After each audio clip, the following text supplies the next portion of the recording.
Welcome, poets, to this week's episode of the Poet's Dilemma podcast. I'm your host, Jacqueline King. Thank you for joining me today. This episode marks my halfway point through my first season of the Poet's Dilemma podcast, and I'm feeling my creativity juicing and gushing in its pulpy suppleness of joy, going in for a second borrowed sip. Come, sit close. Come, as we start on our journey ahead. Today's dissection explores personal because it's so personal. It's always personal because we are each the protagonist in our own unique story. And of course, it's not personal at all. How dare we put ourselves at the center of the universe? We are each merely a spark of electricity, heating and cooling in a rapid fire of thoughts, love, and hope. We collectively contribute to our societal development. The triumphant fervor required and the windstorm that cultivates growth, all in the process of becoming curious about the choices we make and the dilemmas we face. I want to revisit something I mentioned the other week. I used the word harmony. Roll the tape. The bard dips into a state of consensual obligation. The idea of consenting to a moral, ethical, and betterment of the greater whole of humanity in an attempt to help us learn our lessons as we strive towards harmony. I believe that harmony is and should be the ultimate goal of society, right? Like, why on earth wouldn't the epitome of the human experience be to exist, even for a moment of time, in an ultimate state of harmonious delights? Harmony is the goal. Harmony is my goal. Let's make harmony our goal. And let this be a reminder to always have goals. Daily ones, monthly ones, yearly ones, and life ones. These personal goals help create the societal ones. The societal goal could be to achieve harmony. Harmony is defined as the quality of forming a pleasing and consistent whole. The state of being is in complete agreement or concord. Euphony, the quality of being pleasing to the ear. Oh, how I wish it to be so. That we come together in a collective oath that harmony is the goal. But the tug-of-war of dominance, power, wealth, and land obscure what really could be.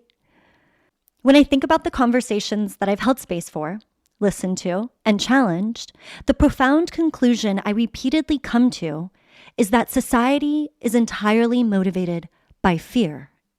Fear feeds off chaos. Chaos is harmony's dichotomy. And it's reasonable that society is motivated by fear, even logical, because life is scary. For most, childhood is traumatic. We arrive and our first living task is founded on discovering our different mechanisms of survival.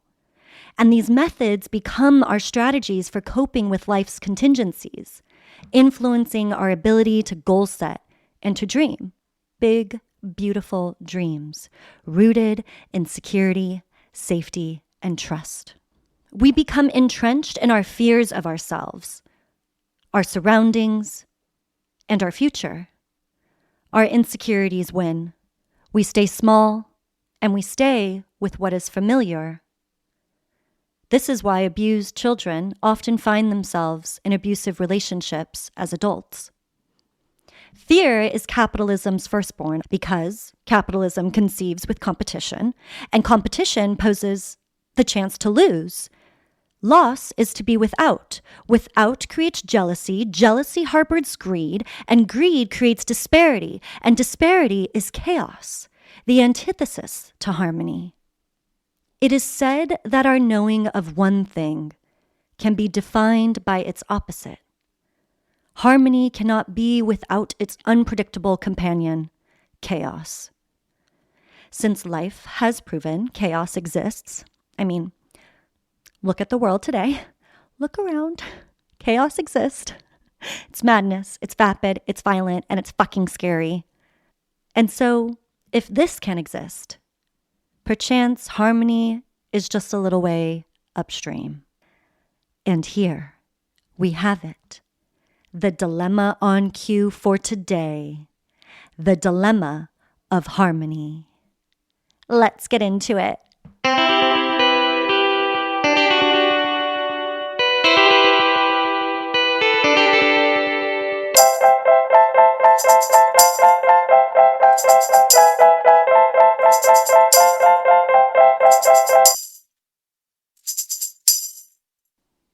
I want to take a trip down memory lane with you. Buckle up, sugar. We're going to high school.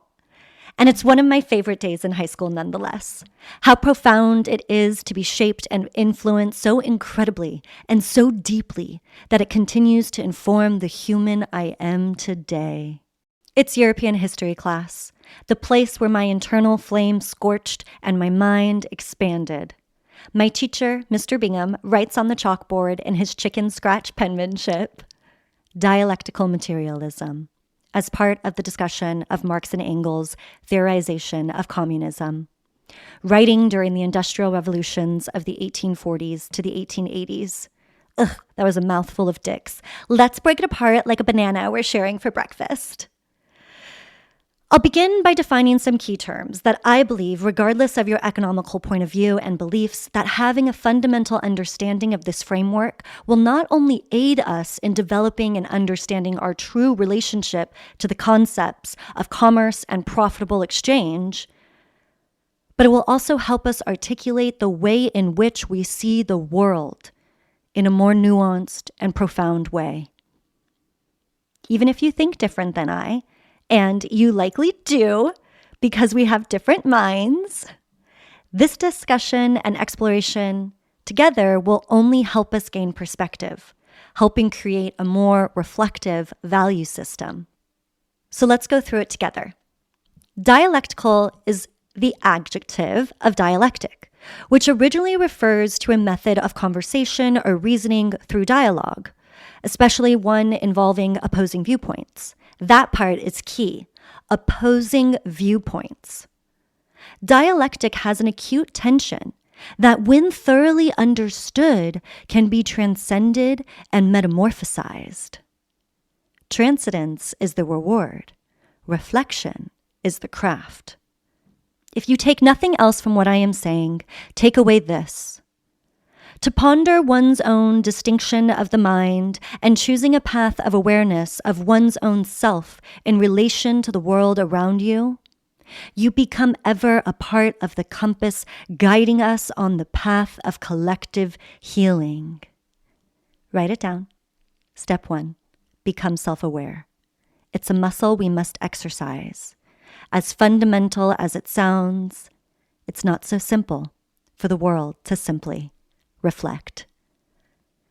Coming back to unpacking this concept of dialectical oppositions, I wanted to touch on the Socratic method, which is an example of a logical dialectic, as described by Socrates, who is like our super ancient Greek granddaddy motherfucker, who is accredited as being the founder of Western philosophy. Is that wild?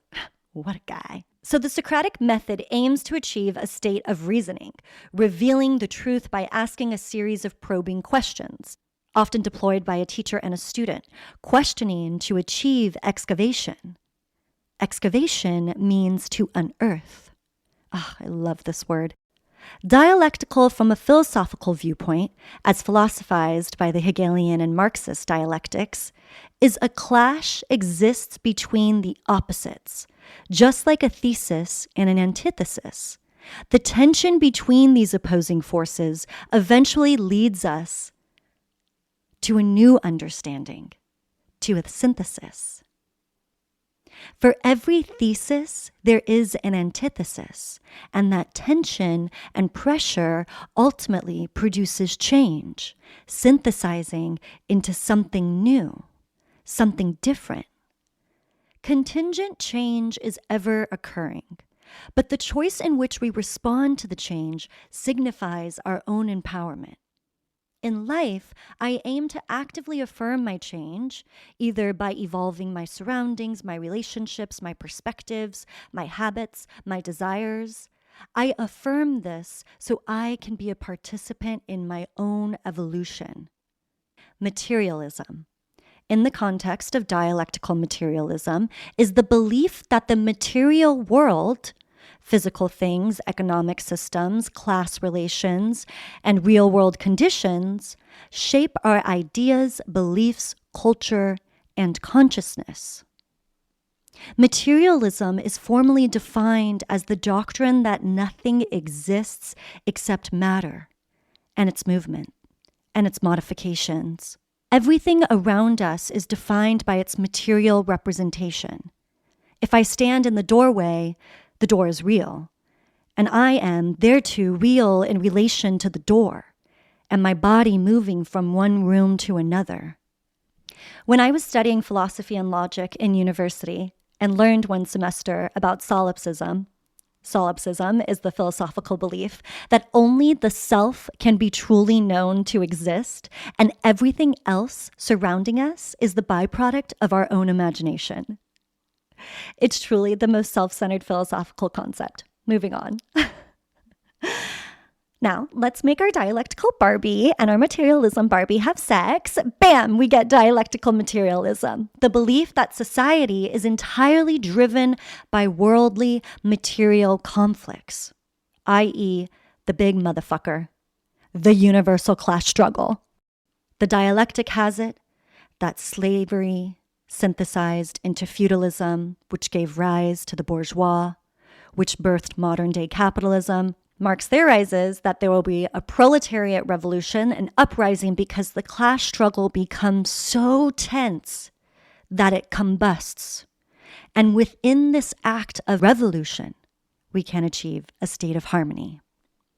Remember, we weren't inherently capitalists. This was an economic system and strategy developed by humankind. And then it became not only respected, but protected. It's quite interesting that we've let it go on for this long without instituting a more rigorous system of protection. It's like we should have pulled our friend off the stage about 5 minutes before she took her pants off. In a simple goods exchange, commodity is sold to buy. In a capitalistic exchange, commodity is sold to make a profit. It is in this drive towards surplus that cracks the openings for abuse and corruption to thrive, to feast. The foundation of dialectical materialism is the belief that every thesis has an antithesis, and eventually the tension between them will combust. The spectrum is a retelling of history, beginning with the tension of master and slave, serfs to peasants, and the bourgeoisie to the proletariats. Now, it is my belief, and Karl Marx's, that capitalism is a necessary evil. But where is the boundary? We must continuously ask ourselves, do the ends justify the means?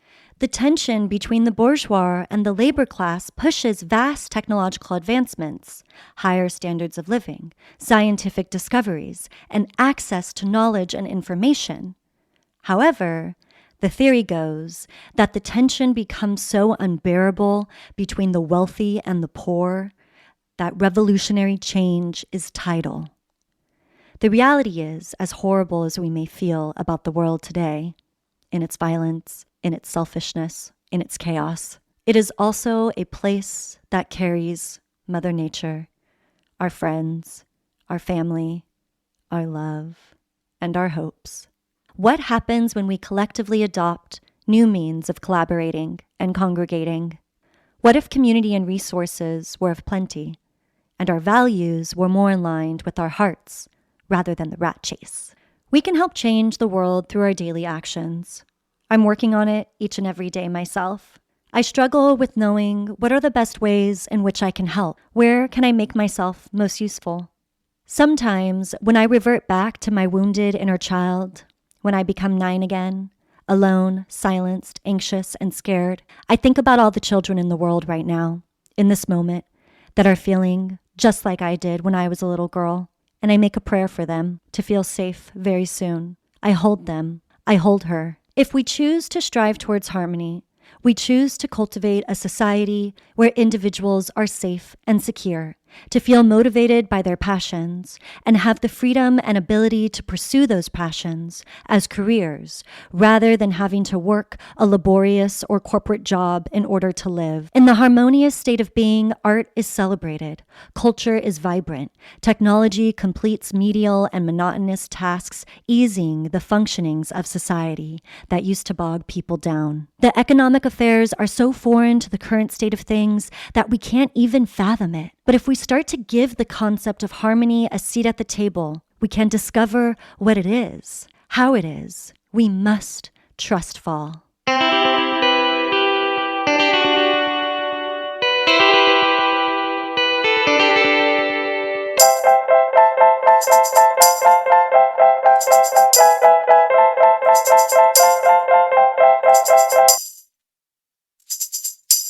At last, perhaps this is the tragic flaw of pursuing harmony. The path to achieving it is so mysterious and so undefined, but like all great odysseys, we'll learn so much more than we ever thought feasible. In a recent therapy session, we discussed when the what is defined and the how is unknown, keep in line with the what, and the how will become. Inevitably, the path may be painful because change is uncertain. We need to shift. The working class is being exploited. It's a tale as old as time. And within this shift, spaces will start to open. And that's where we start writing in the new narrative of community, of health, of the spreading of wealth and harmony.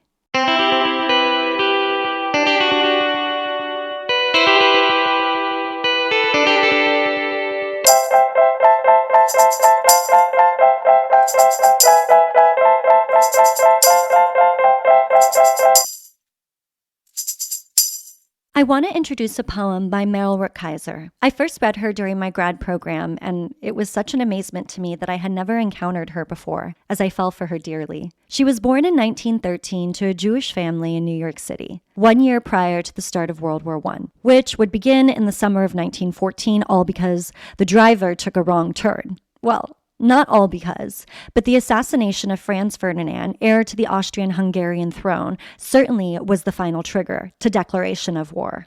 As history goes, Ferdinand narrowly avoided the assassination attempt in a failed bomb attack earlier that day.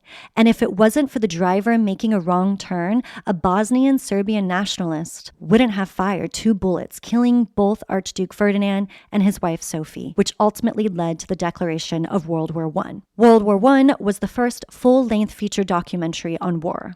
What a nasty little fetish. I digress. Back to Rootkaiser, whose poetry and activism was greatly influenced by her socio-political climate. She had the great privilege of taking flying lessons, which was extremely rare for a person, even more so a woman. This unique perspective introduced this incredible poetic ability to see her surroundings from a bird's eye view. Adrienne Rich profoundly captures Rootkaiser in Essays on Art and Society, A Human Eye. Rootkaiser was one of the great integrators, seeing the fragmentary world of modernity not as irretrievably broken, but in need of societal and emotional repair.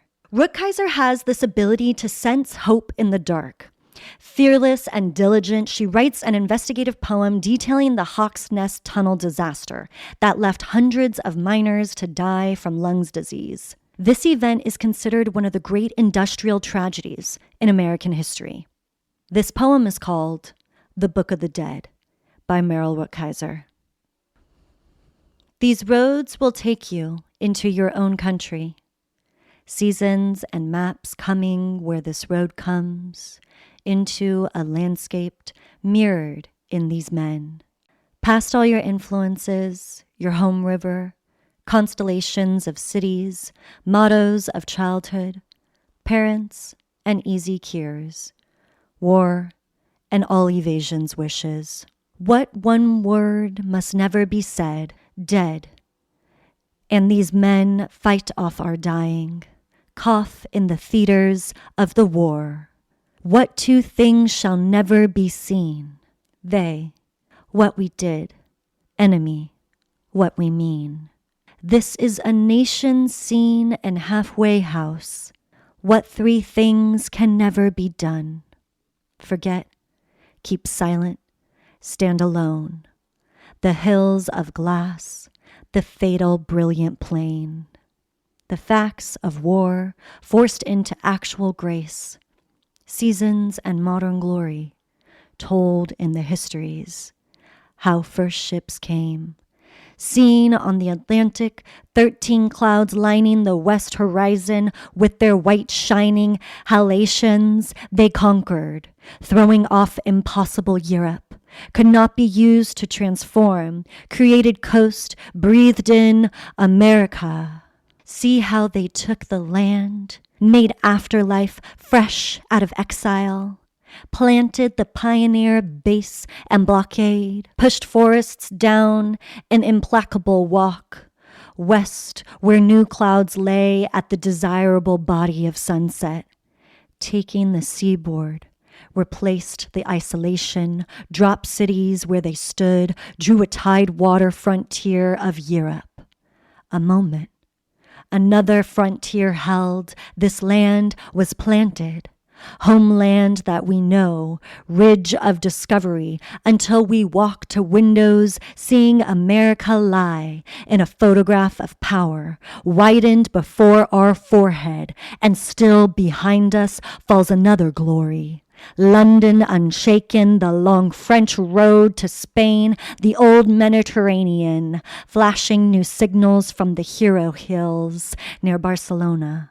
Monuments and powers, parent defenses before our face. The broad and concrete west. Green ripened field, frontier pushed back like river controlled and dammed. The flashing wheat fields, cities, lunar plains, gray in Nevada, the sane fantastic country, sharp in the south. Livestock, the hanging moss, a world of desert, the dead, the lava, and the extreme arisen fountain of life. The flourish land. People with water courses to California and the colored sea, sums of frontiers and unmade boundaries of acts and poems and brilliant scenes between the seas and standing, this fact and this disease. Half memories absorb us, and our ritual world carries its history in familiar eyes. Planted in flesh, it signifies its music, in minds which turn to sleep and memory, in music, knowing all the shimmering names, the spear, the castle, and the rose.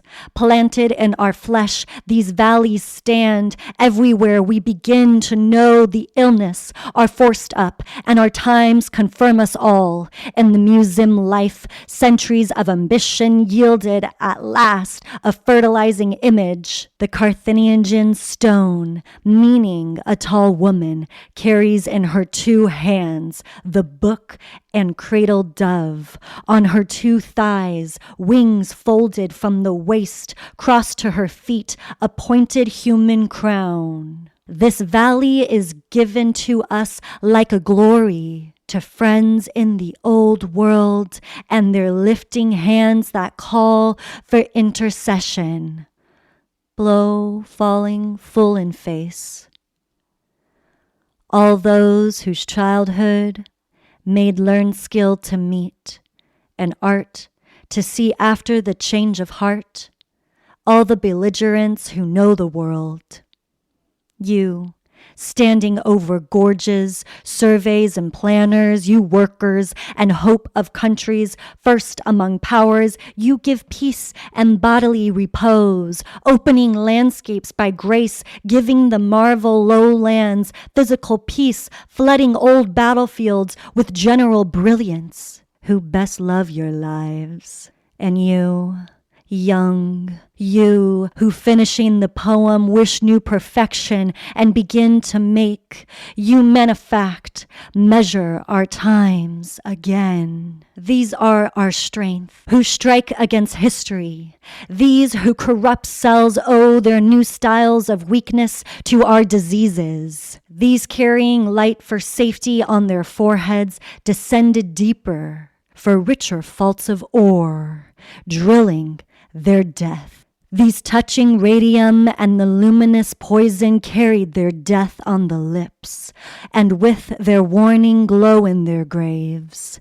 These weaves and their eyes water and rust away. These stand at wheels until their brains corrode. These farm and starve. All these men cry their doom across the world, meeting avoidable death. Fight against madness. Find every war. Are known as strikers, soldiers, pioneers, fight on all new frontiers, are set in solid lines of defense. Defense is sight. Widen the lens and see standing over the land myths of identity, new signals, processes, alloys begin. Certain dominant metals, deliberate, combines, add new qualities, sums of new uses.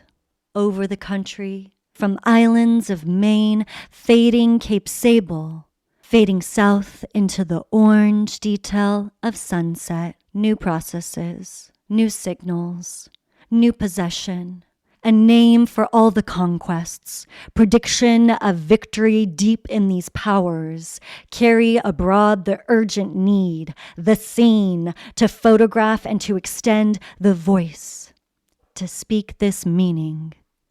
Voices to speak to us directly as we move, as we enrich, growing in larger motion this word, this power. Down coasts of taken countries, mastery, discovery at one hand, and at the other, frontiers and forests. Frantic, cruel, legend at our back, and speeding ahead the red and open west. And this, our region, desire, field, beginning, name and road communication to these many men as epilogue, seeds of unending love.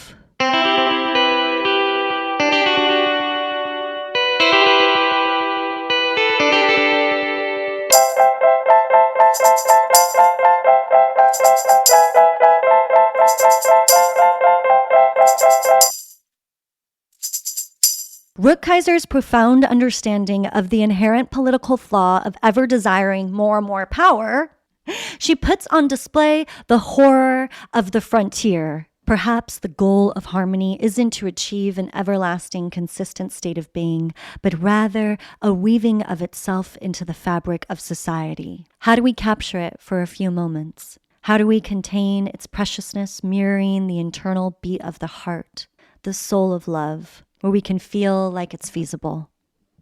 Harmony isn't distant. Harmony isn't unattainable. We can choose to be in our collective power, founded on safety, security, and progress.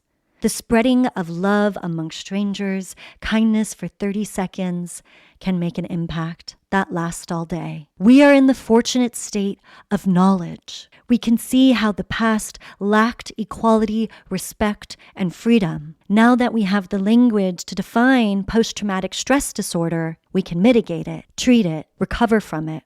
Every year we will get smarter if we choose to understand history. By understanding the past, we can course correct for the future. Going back to Rootkaiser's poem, Book of the Dead, she has this calm, assertive tone. It invites the reader to listen and to take a bow in a humble acknowledgement of the stories and places we come from. She urges a deep responsibility. By breaking the cycle, we heal ourselves. We heal the past. Find things that you can do in your lives daily that help mend the places in which we come from on a personal level and on a universal level. Each day, write about a short moment of harmony. Describe what you felt, where you saw it. Soon, You'll have a year cataloging all the harmonious things you've experienced.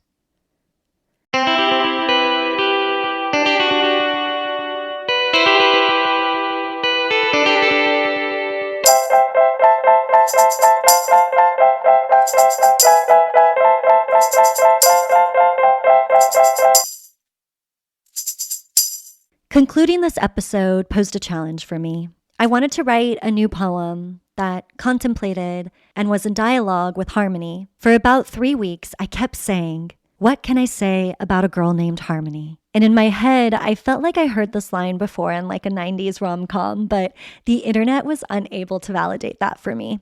Nonetheless, the words found themselves. And here, we have a poem named Tragic Optimism, which is a term coined by the Austrian psychiatrist and neurologist Viktor Frankl. Tragic optimism. What can I say about a girl named Harmony? Growing up, she didn't have much, but that didn't stop her mind from daydreaming. She'd imagine oceans crashing onto the shore, aiding the transformation from shell to sand. Witnessing Earth's inherent continuum, humanity sacrificing telepathy in exchange for tragic optimism. Is it faith that guides us to truth? Is tragedy the father of change? As the lungs barter carbon dioxide for oxygen, for breath, and inhale to remember the halcyon days that still lie ahead. The quilt her mother weaves threads her to a lifelong bind. She's always been a part of something much bigger than her. The loss of her innocence is also her journey to steal back curiosity. To be without innocence is to know the inconceivable truth of adults. Unnurtured children amidst decades-long tantrums. And that unresolved anger, it builds and it grows into wars and the chase to the top of the food chain, an unquenchable thirst for power. But baby, stop and look behind you. There's a whole world of beauty. You don't have to run anymore. And Harmony, there she is, in all her glory. She's leading the people with her euphonic hum. She's just like spring. Look, here she comes, never punctual, but always on time. For when the wisteria blooms strum, their delicate purple beads bowing to welcome in the awakening. Harmony, if I can do one thing in life for you, it would be to help you shine.